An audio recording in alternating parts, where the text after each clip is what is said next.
its first iteration as a program was a plagiarism checker. That is how it started. It's how I used it when I was in college and during my master's and my doctoral coursework. However, it is transformed and has a much more user interface for instructors on the front end to create a culture of academic integrity, to teach what plagiarism is, how students can unintentionally plagiarize, and for teachers to have consistency in providing feedback.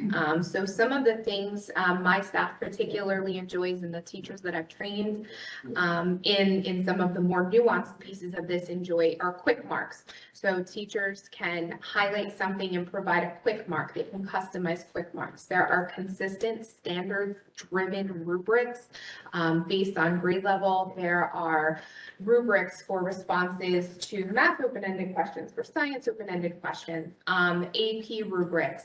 There's also the ETS E-Rater. So the same technology that's used by the College Board and by when students take the SAT or the pre-SAT, that same technology is utilized by TurnItIn as well. There are also student tools. So there is a peer feedback studio, and there is something called Draft Coach, which is a Microsoft Word or Google Docs Chrome extension, where students are getting the same information that their instructors will be provided ahead of time. So they can go back up to 3 times and go back into their work and continue to revise. The emphasis in the writing process is really on that revision and editing. So TurnItIn has really helped in that.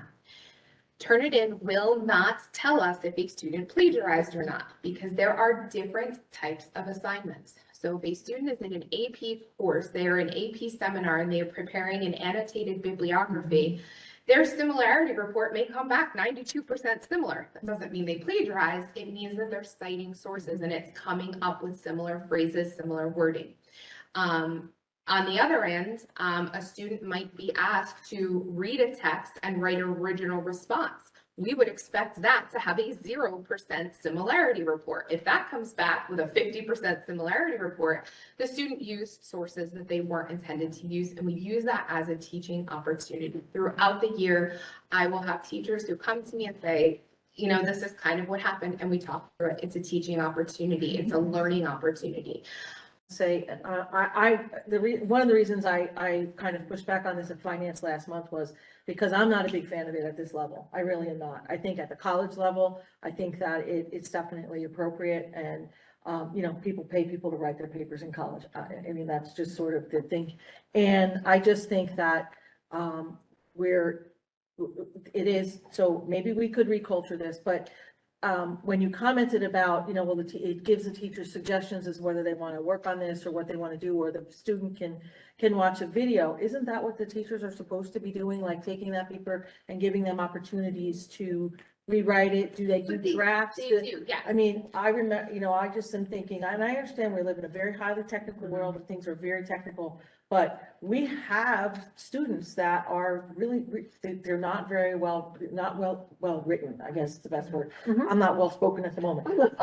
But it's because, and a lot of it has to do with this, right? Everything is, you know, I work with people who have doctoral and master degrees, and you can't even believe the emails and the reports and things that I receive, and how the writing is so just absolutely abysmal. So I'm, you know, I'm torn between this. I know that we've been using it for about 8 years. I just feel like we're sort of using it to replace teachers.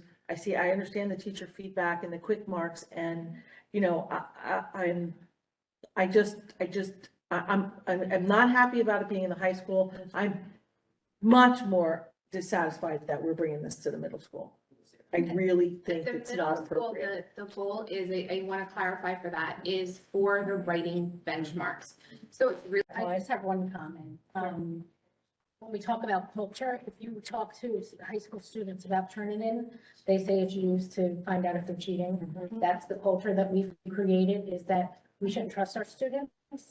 And I know I brought that up several times throughout this year, but I think that if that is not the intent of this, I think there needs to be more of an education given to the students, why it's being used, what it's being used for, because you talk to any high school student, they're like, they just want to see if we're cheating.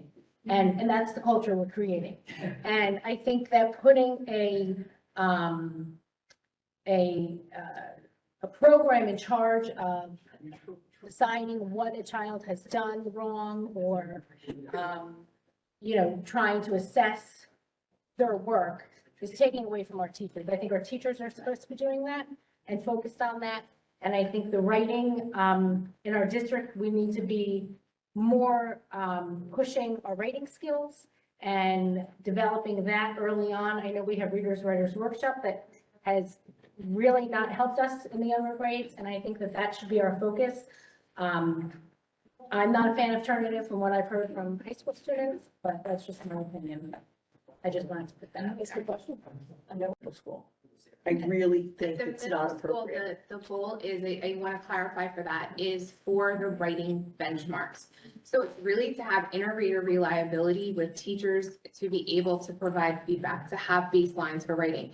When students submit at the high school, they're also submitting to publish. So they've gone through the writing process. They've received feedback on drafts. They've had opportunities for revision as well. Sometimes those drafts are submitted through TurnItIn. Students are reflecting on their own writing. They might work in centers based upon the specific feedback that they've gotten through drafts and things like that. But this is used throughout the writing process. It is not students complete something and they're submitting it as a summative and it's, the be all and end all. We work through writing as a process. And the feedback that students get, that is not just happening here on the summative submission, that's also happened throughout the process. Here's a question about